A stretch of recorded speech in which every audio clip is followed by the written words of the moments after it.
V Muraleedharan VS-നെ അനുസ്മരിക്കുന്നു. അതിലൂടെ ജനങ്ങളുടെ പിന്തുണ ലഭിക്കുകയും ചെയ്തിട്ടുള്ള ഒരു നേതാവാണ്. പക്ഷേ മാർക്സിസ്റ്റ് പാർട്ടിയുടെ ചരിത്രത്തിൽ ഒരിക്കലും നേതൃത്വമെടുത്ത തീരുമാനം പാർട്ടിയിലെ സാധാരണ പ്രവർത്തകരുടെ ശക്തമായിട്ടുള്ള നിലപാടിൻ്റെ ഫലമായിട്ട് തിരുത്തേണ്ടി വന്ന സാഹചര്യം മറ്റൊരിക്കലും ഉണ്ടായിട്ടുണ്ടാവില്ല.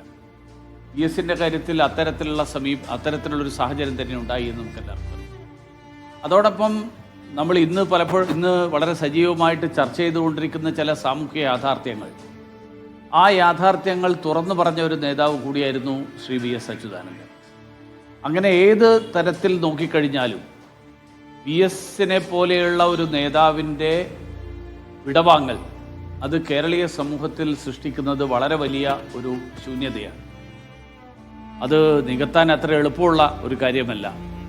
അങ്ങനെ മുരളീധരനാണ് VS അച്യുതാനന്ദനെ അനുസ്മരിക്കുന്നത്. അദ്ദേഹം ഓർമ്മിപ്പിച്ചത് CPM-നെ പോലെ ശക്തമായ ഒരു ലെനിനിസ്റ്റ് പാർട്ടി സംവിധാനം, ആ സംവിധാനത്തിൽ കേന്ദ്ര നേതൃത്വം എടുക്കുന്ന ഒരു തീരുമാനം, അത് ജനകീയ സമ്മർദ്ദത്തെ തുടർന്ന് പിന്നീട് മാറ്റേണ്ടി വരുന്ന അസാധാരണ സാഹചര്യം, അങ്ങനെ 2 വട്ടമാണ് ഉണ്ടായിട്ടുള്ള. നേരത്തെ പ്രമോദ് ഓർമ്മിച്ചതുപോലെ 2016-ലും 2011-ലും അത് ആവർത്തിക്കുക ഉണ്ടായി.